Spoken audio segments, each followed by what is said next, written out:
यार शान मासूद को ना कैप्टनसी छोड़ देनी चाहिए। वो कैप्टनसी के बोझ के नीचे दबकर परफॉर्मेंस नहीं दिखा पा रहा। ये पिछले 15 टेस्ट में कोई 18 की भी एवरेज नहीं है उसकी।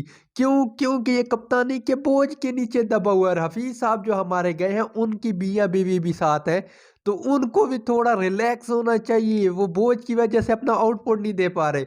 आज जी मैच था, तीसरा के चौथा दिन था, हम जी 360 रन से हार गए।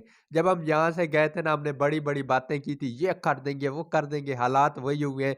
आज भी हमारी मैनेजमेंट मैनेजमेंट को इतनी मतलब ढीठ किस्म की मैनेजमेंट है, बैठ के जी एक्सक्यूज़ेज़ दे रही थी। हम जी 70 से 80, तुम लोग 70 से 80 नहीं, 200 से 300 रन शॉर्ट थे। सॉरी, मुझे बुखार हुआ है। हमने ये किया, हमने वो किया, हमने भी, तुम लोगों ने कख भी नहीं किया। तुम लोगों बॉलर तुम्हारे ये जो 6 विकेटें लेके बैठे हैं, इसने पता नहीं कैसे 6 विकेटें ले ली है। 500 रन के बाद अगर आपका बॉलर एक 6 विकेटें ले ले तो आप उसे सेलिब्रेट कर रहे हो, तो ये है आपके सिर के ऊपर। मतलब चल क्या रहा है यहाँ पे? कोई प्लानिंग हमें नज़र नहीं आई, कोई कुछ नज़र नहीं आया। शान साहब आप लेके गए थे जी, द ग्रेट बेस्ट कैप्टन, कौन-सी मतलब आपकी कैप्टनसी में इम्प्रोवाइज़ेशन नज़र आई? कुछ तो नज़र आना चाहिए था ना। आप लोग बड़ी-बड़ी बातें करके लेके गए थे, शान ये कर देगा, माइंडसेट चेंज कर देगा, फलाँ कर देगा, ढींग कर देगा, इधर से चार्ट मारेंगे, इधर से नहीं, कुछ भी नहीं हुआ। उल्टा 360 रन से हार के बैठे हो आप लोग। और हफीज साहब ये जो साथ गए थे एज ए हेड कोच, इनसे सवाल होना चाहिए। करोड़ों-करोड़ों रुपए की तनख्वाह तो आप ले रहे हो, अब परफॉर्मेंसेस कहाँ है, प्लान कहाँ है? जब आप कह रहे थे कि हमने प्लान बनाया तो उसकी एग्जीक्यूशन कहाँ पे है? नज़र क्यों नहीं आया प्लान? सेम पाकिस्तानी बैट्समैन वो जो 70 सालों से एक पैटर्न से आउट होते हुए आ रहे हैं, उसी से आउट होते आ रहे हैं। मैंने कल की वीडियो में कहा था कि आज पाकिस्तानी बॉलर्स को इतनी पेस मिल रही है, इतना बाउंस मिल रहा है, तो कल जब 140 प्लस वाले बॉलर्स आएँगे तो उस वक़्त आप देखिएगा।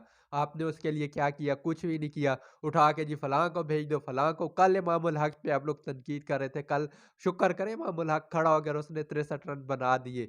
आज तो कोई बंदा 20 रन से ऊपर नहीं जा सका।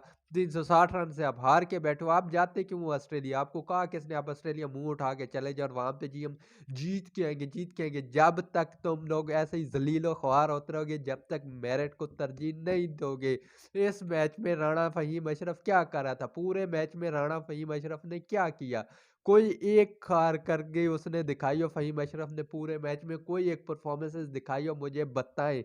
वहाँ उसने कुछ भी नहीं दिखाया, सिर्फ़ उठा-उठा के और किसी सियासी जमात के साथ उसके ताल्लुकात हैं, तो उसकी बेस पर आप फ़हीम अशरफ को लेके चल रहे हैं। भाई सरफ़राज़ अच्छा कप्तान अच्छा बैट्समैन होगा, लेकिन ऑस्ट्रेलियन पिचेज़ थी। सरफ़राज़ जिस तरह भोंदे तरीके से आउट हुआ है, मुझे नहीं समझ आती।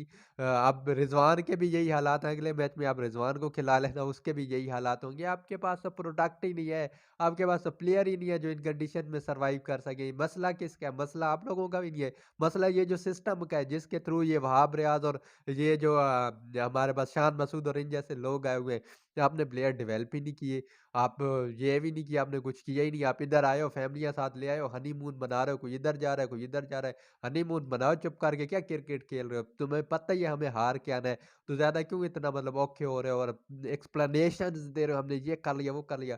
सीधी-सी बात है, तुम्हारे वश का ये काम है ही नहीं, तुम हो ही इतने जोगे नहीं, तुम लोगों के अंदर इतनी तप्पड़ ही नहीं है, तुम हो तुम्हारे अंदर कुछ है ही नहीं, तुम हो ही इतने जोगे, तुमने ऐसे ही हार के आना है, तो कोई उम्मीद नहीं है हमें।